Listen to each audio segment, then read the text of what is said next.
آج کے سبق میں آپ نون ساکن اور تنوین کے احکامات میں سے تیسرا حکم جو اقلاب کے بارے میں ہے اس کی تفصیل پڑھیں گے۔ آئیے اس کی ابتدا کرتے ہیں۔ بسم اللہ الرحمن الرحیم۔ بسم اللہ الرحمن الرحیم۔ یاد رکھیں کہ جب بھی نون ساکن یا تنوین کے بعد حرف با آ جائے تو وہاں جو قاعدہ اختیار کیا جاتا ہے اس قاعدے کا نام ہے اقلاب۔ کیا نام ہے؟ اقلاب۔ اقلاب اقلاب یا ابدال، ابدال۔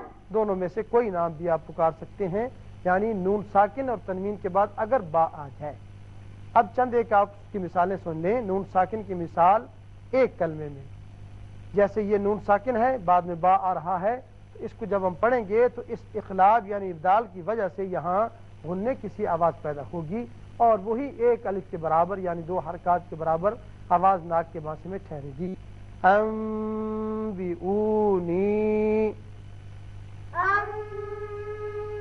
انبئونی، انبئہم۔ انبئہم۔ یہاں دیکھیے پڑھنے کے لیے آسانی کے لیے یہاں ایک چھوٹا سا میم تحریراً کر دیا جاتا ہے کہ یہاں نون ساکن با کی وجہ سے یہاں میم کسی آواز پیدا ہوگی غننے کی۔ انبئہم، انبئہم۔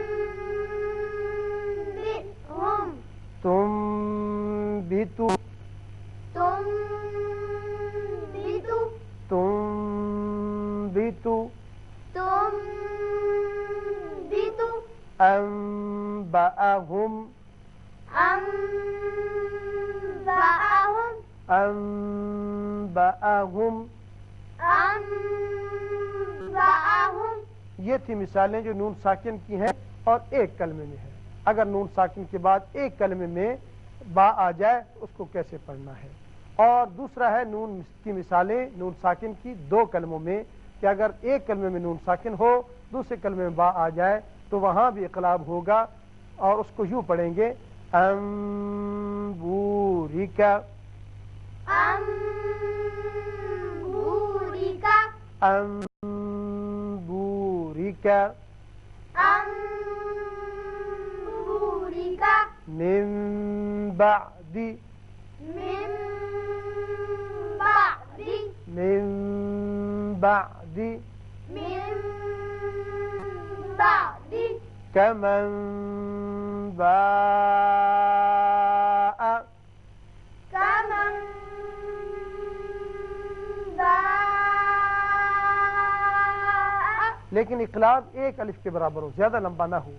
كمن باء، كمن باء۔ يؤمن بالله، يؤمن بالله۔ یہ تھی مثالیں نون ساکن کی دو کلموں میں۔ اب تنوین کی مثالیں دو کلموں میں لے لیں کہ جب تنوین کے بعد ہمیشہ پہلے بھی آپ پڑھ چکے ہیں کہ تنوین کی مثالیں دو کلموں میں آتی ہیں نون ساکن تنوین کے قواعد میں۔ یہاں علیم ہے بعد میں با آ رہا ہے تو یہاں بھی اقلاب ہوگا۔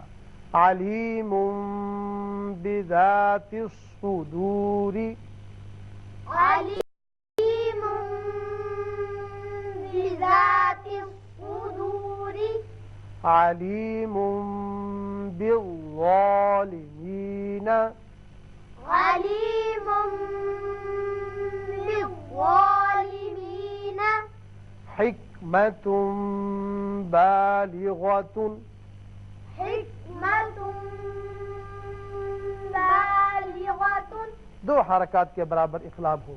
حکمت بالغۃ، حکمت بالغۃ۔ ابدا بما، ابدا بما، ابدا بما، ابدا بما۔ کافر به، کافر به، كافر به كافر عزیز بچوں، یہاں آپ نے اقلاب کا قاعدہ سمجھ لیا کہ جب بھی نون ساکن یا تنوین کے بعد حرف با آ جائے تو وہاں اقلاب کی وجہ سے ایک الف کے برابر آواز ناک کے بانسے میں ٹھہرتی ہے۔ اب آئیے ایک چھوٹا سا قاعدہ آپ اور سمجھ لیں جو ان اقسام میں سے تو نہیں علیحدہ بلکہ ایک قاعدہ ہے، وہ ہے اظہار مطلق۔ اظہار مطلق، اظہار مطلق، اظہار مطلق، پہلے آپ اظہار حلقی پڑھ چکے، اس کے بعد ادغام پڑھا اور تیسرا قاعدہ اقلاب پڑھا۔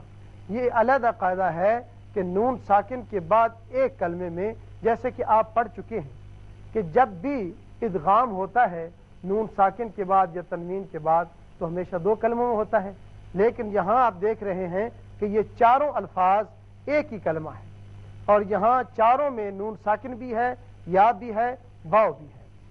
یہاں یاد رکھیے کہ نون کا اظہار ہوگا، اسی قاعدے کا نام اظہار مطلق ہے۔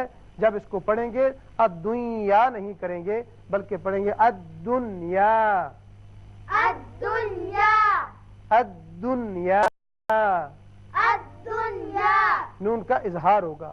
ایک تو وہ بات مانے ہے کہ چونکہ یہ دو کلموں میں نہیں لہذا یہاں ادغام نہیں ہوگا، اظہار ہوگا، اور دوسرے اگر دنیا پڑھیں تو اس لفظ کی خوبصورتی اور حسن بھی باقی نہیں رہتا، لہذا یہاں نون پر اظہار ہوگا۔ اور قرآن پاک میں، پورے قرآن میں صرف 4 الفاظ ہیں یہ چاروں جہاں کے اظہار مطلق ہوتا ہے، ادغام نہیں ہوتا۔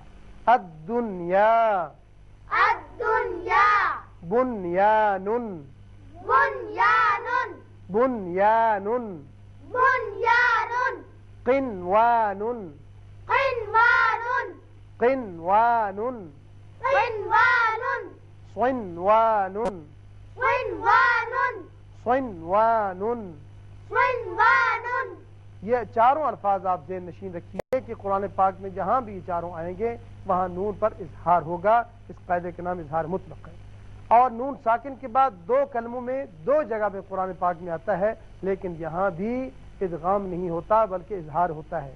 یاسین والقرآن الحکیم، یاسین والقرآن الحکیم، حکیم، حکیم، نون والقلم، نون والقلم۔ یہاں دونوں جگہ پر آپ نے اظہار کیا، نون کا یہاں بھی اور یہاں بھی۔ اور یہ اظہار مطلق جو 4 الفاظ ہیں قرآن پاک میں ان کو ذہن نشین رکھیے، جہاں کہیں آئیں گے آپ نون کا اظہار کریں گے۔ تو عزیز طلبہ، آج کے سبق میں آپ نے نون ساکن تنوین کا تیسرا قاعدہ اقلاب پڑھا اور اس کے